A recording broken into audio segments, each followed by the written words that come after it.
Mulheres Elétricas, com Carol Gilberti. Oferecimento. A cor certa pode fazer mais por você. Descubra a sua. @Ferheringer Consultora. Oi, Carol, bom dia. Bom dia, Lucas. Bom dia, Lu. Bom dia aos ouvintes. Bom tudo dia. bem por aí? Tudo certo e por aí? Melhor agora? Também tudo ótimo. Véspera de feriado aí, né? Chegando, um feriado longo com as crianças em casa, então vamos ter dias de bastante emoções por aqui. Pra quem tem 2 crianças, né, Carol? Feriado peronomútil. Peronomútil. Mas a gente dá uma saidinha, né? Vai pro sítio, vai pro meio da natureza, até mesmo para eles poderem ter espaço para brincar, né? Fazerem suas peripécias. Tá tudo certo. A gente também dá uma descansadinha, né? Conhece a estratégia da Carol. Aí vai pro mato, solta os meninos, mas vai, gente, ó. Volta à noite. Fiquem vivos, voltem à noite. Cobra, alguma coisa. Fiquem vivos, mas voltem à noite. Tchau. Exatamente. Carol. Só pra tirar o grosso da sujeira do pé. Mas isso. É mais isso, né? Bom, gente, então nessa semana aí de feriado, eu tô trazendo aqui uma pauta que é bem interessante, porque eu acho que é um assunto que tá bem falado, inclusive porque é a história da humanidade, né, gente? A questão de como que nós nos comunicamos, inclusive as marcas se comunicam com os seus clientes, né? Através, obviamente, da grande arte da publicidade, né? De você poder atingir através do sentimento, do seu propósito, a forma de você poder fazer uma boa propaganda. E para aquelas pessoas que são da minha geração, né, Lu? O Murilo não tá aí no estúdio, mas... Murilão não, Murilão tá de folga. Tá no meio do mato, folga. tá no mato. Tá no meio do mato. Faz ele muito bem. Como eles, talvez o Lucas pegou um pouquinho o cúspide disso daí. A gente vem de uma época onde a propaganda, claro, né, gente, já é muitos anos atrás, mas assim, isso bem antes também da minha época e da Lu, eram feitas assim, num poste, né, na rua, num cartaz, muitas vezes atrás de carroças. Não, tô brincando, não chegamos tanto assim não, né, Lu? Mas a questão é que a propaganda ela já foi quase. Ela é feita de forma externa há muitas décadas e muitos séculos. Porém, realmente, isso deu uma diminuída, né? Depois, a gente até teve aqui em Belo Horizonte a proibição dos outdoors, que eram muito famosos na época dos anos 90, ali, né? Talvez início dos anos 2000. E hoje, não é que essa propaganda não é feita dessa forma, porém, ela realmente tomou uma força depois da pandemia e ela tomou uma nova forma de nomenclatura, né? Hoje a gente está usando uma nomenclatura em inglês que se chama out of home, ou seja, fora de casa, uma sigla que é OOH.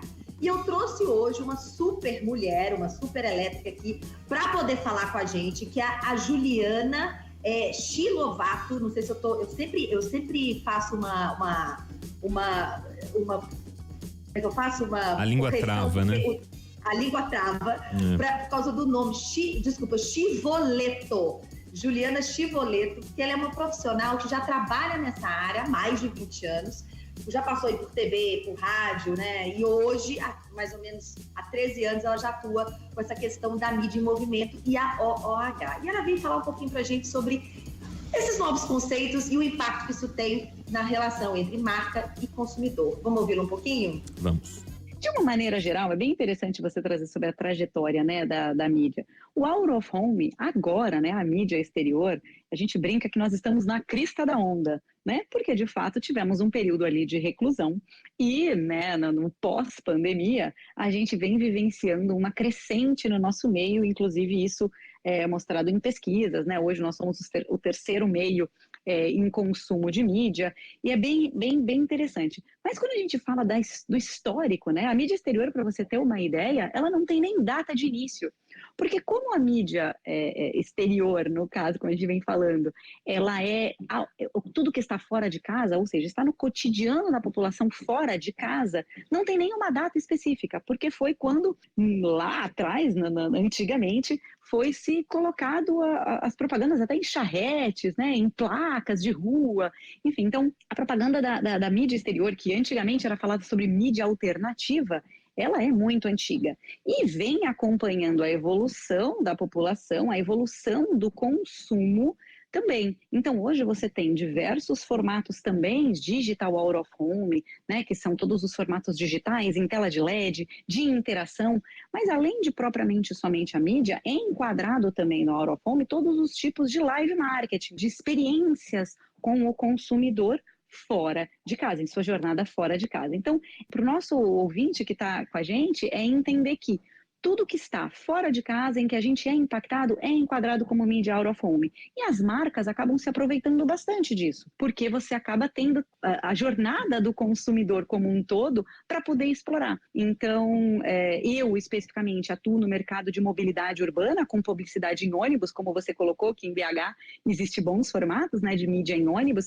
Então, é entender que esse é um formato de mídia que a gente está onde o consumidor está. Então, se ele, como você citou, aeroportos, né, vai fazer uma viagem, a mídia exterior está presente. Se ele vai andar de carro, sair na rua, a mídia exterior ela está presente no cotidiano do consumidor. Então, grandes marcas estão nas telas, né, digitalmente inserida nas telas, mas a conversão de muita coisa, né, o impacto está nas ruas. Né? Então, a gente diz que a mídia exterior ela direciona o consumidor para o consumo no digital. Então, a gente direciona, a gente legitima uma mensagem. Então, acho que estou tentando resumir um pouquinho da história do que é hoje o out of home, mas a mídia exterior ela se enquadra nisso. É toda a jornada que o consumidor está fora de casa e que uma marca pode se conectar com esse consumidor. O Carol, sabe o que eu percebi, trazendo um exemplo aqui da força desse tipo aí de publicidade, né? Publicidade de informação, né?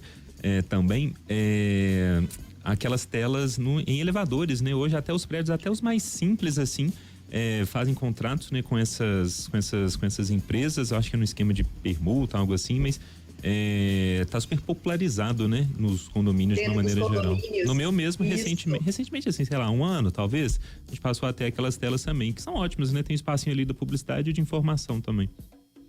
O velho quadro de cortiça, né, que os condomínios tinham, tornaram agora. Inclusive, um dado interessante, eu não sei se vocês lembram, que saiu recentemente na mídia, uma dos pontos mais populares do mundo de mídia out of home é o próprio Times Square, né?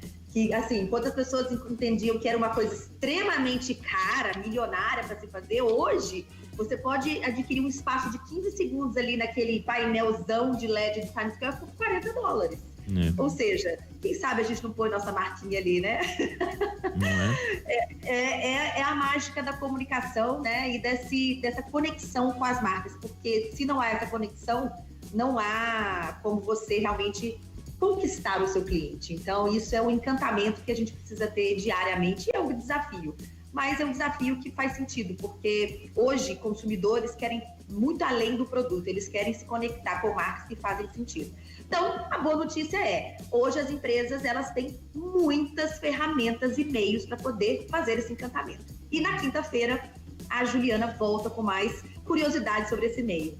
Combinado? Combinado. Maravilha, combinadíssimo, Carol, sempre com assuntos interessantes, bacana demais. Então, um beijo. Legal, um beijo para vocês. Até mais, excelente semana aí, gente. Para nós, valeu.